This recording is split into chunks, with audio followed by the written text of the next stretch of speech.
for influence and attention. The moment you have rage and conflict, the algorithms go, we like this. As fighting continues in Ukraine, join our team for the latest developments. This car has been thrown against this building and there is shattered glass Watch on everywhere. BBC iPlayer. See the headlines as they happen with breaking news alerts in the app. And get the full story with bbc.com/news. Follow the story for all the latest with BBC News.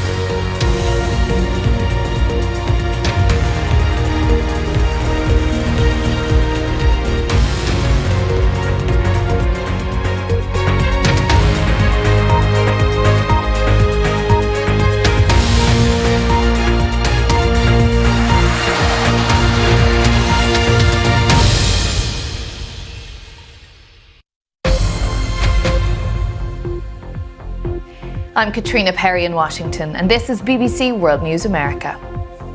The UN Security Council postpones a vote on suspending hostilities in Israel and Gaza for a second day as negotiations with the US continue.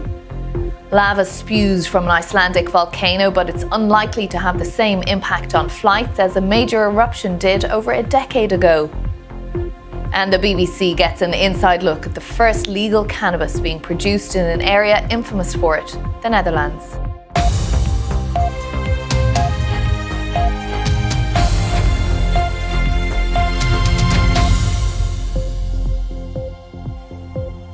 Hello and welcome to World News America. I'm Caitriona Perry. As international calls for a ceasefire between Israel and Hamas grow, the UN Security Council has delayed a vote for a second day, calling for a stop to the fighting. The biggest hold-up, agreeing to language that will avoid the US vetoing yet another resolution. The BBC's Neda Tawfik is at the UN. She's been following the day's developments and we can speak to her now. Neda, just where are things at the moment? Of course, we'll keep on top of that here on BBC News, but for the moment, Neda Tawfik at the UN HQ, thanks for joining us. The countries attempting to get a resolution passed have mostly refrained from negotiating in public, but it's understood that one of the stumbling blocks is the word ceasefire, something the US objects to, as John Kirby, spokesperson for the US National Security Council, explained today. Well, this is the sixth resolution relating to the current Israel-Gaza war that the Security Council has considered. All of them have condemned Hamas's attack on Israel, called for the release of hostages and urged restraint on both sides. The first was put forward by Russia on the 16th of October, 9 days after the war began. It called for an immediate humanitarian ceasefire, but it failed to gain much traction and was vetoed by France, the US and the UK. 2 days later, on October 18th, Brazil tried again. This resolution called for a ceasefire, as well as for the protection of hospitals, and demanded that Israel rescind its order for civilians to leave the north of Gaza. But the US's lone no vote to that was enough to stop it.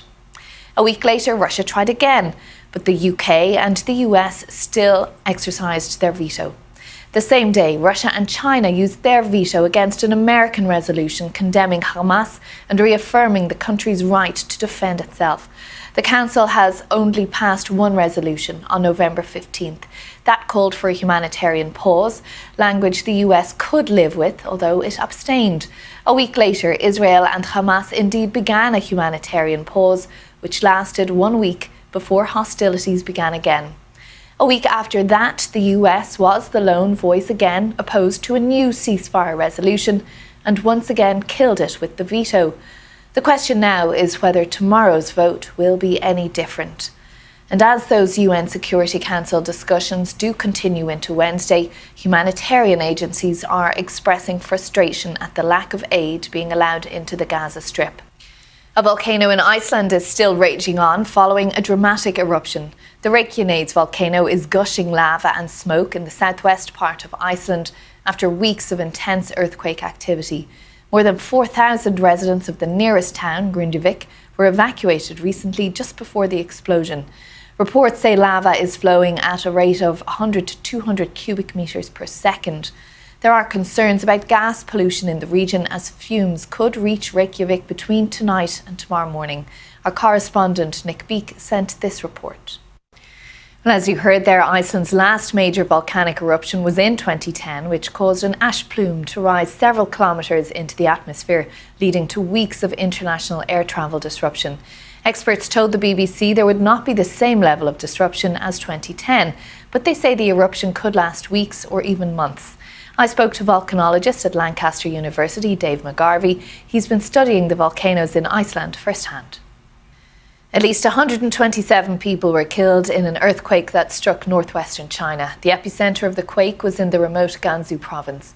A second magnitude 5.5 quake hit neighbouring Xinjiang hours later.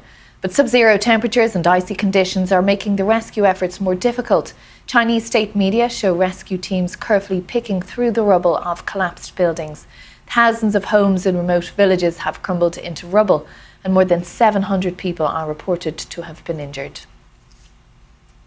Ukrainian President Volodymyr Zelensky says he's seeking up to 500,000 more soldiers as he rejected suggestions that Ukraine could be starting to lose the war against Russia.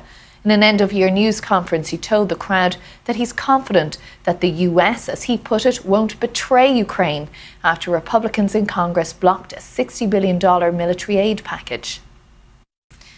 Hundreds of people joined together to honour former Supreme Court Justice Sandra Day O'Connor at Washington National Cathedral. US President Joe Biden and Chief Justice John Roberts delivered eulogies that highlighted Justice O'Connor's trailblazing career as the first woman to serve on the nation's top court. Mr. Biden called her a pioneer who was gracious, wise, civil and principled as he reflected on her legacy. Such attributes under such pressure and scrutiny helped empowered generations of women in every part of American life, including the court itself, helping to open doors, secure freedoms, and prove that a woman can not only do anything a man can do, but many times do it a heck of a lot better. Ms. O'Connor died on the 1st of December, aged 93 years old. Well, let's turn now to some other stories making news around the world. The US, Japan and South Korea say they have activated a North Korea missile warning system and are establishing a multi-year exercise plan. It comes as North Korea launched its most advanced long-range missile on Monday, South Korean authorities said. Officials say the missile travelled for 73 minutes, landing west of Hokkaido in Japan. Texas Governor Greg Abbott signed a bill that will make border crossings illegal and punishable with jail time. In practice, the law allows local and state police to arrest anyone suspected of having crossed the border illegally, with exceptions for schools and hospitals. Now, the Netherlands is famous for its cannabis coffee shops, but it's only this week that the drug is actually being produced legally. Currently, the drug is grown and supplied illegally, unregulated and undercover, and authorities turn a blind eye to it. But now a small experiment is beginning, which might eventually see the whole supply chain legalised. Our reporter Anna Holligan was the only foreign journalist invited to the top secret location where this is all getting underway. Well, that's it from us for today. Remember, as always, you can find out all about the day's news on our website, bbc.com/news, or on your favourite social media platform. But from now, thank you for watching World News America. Goodbye. Hello there. It's been quite a poor day today across many southern parts of England with a lot of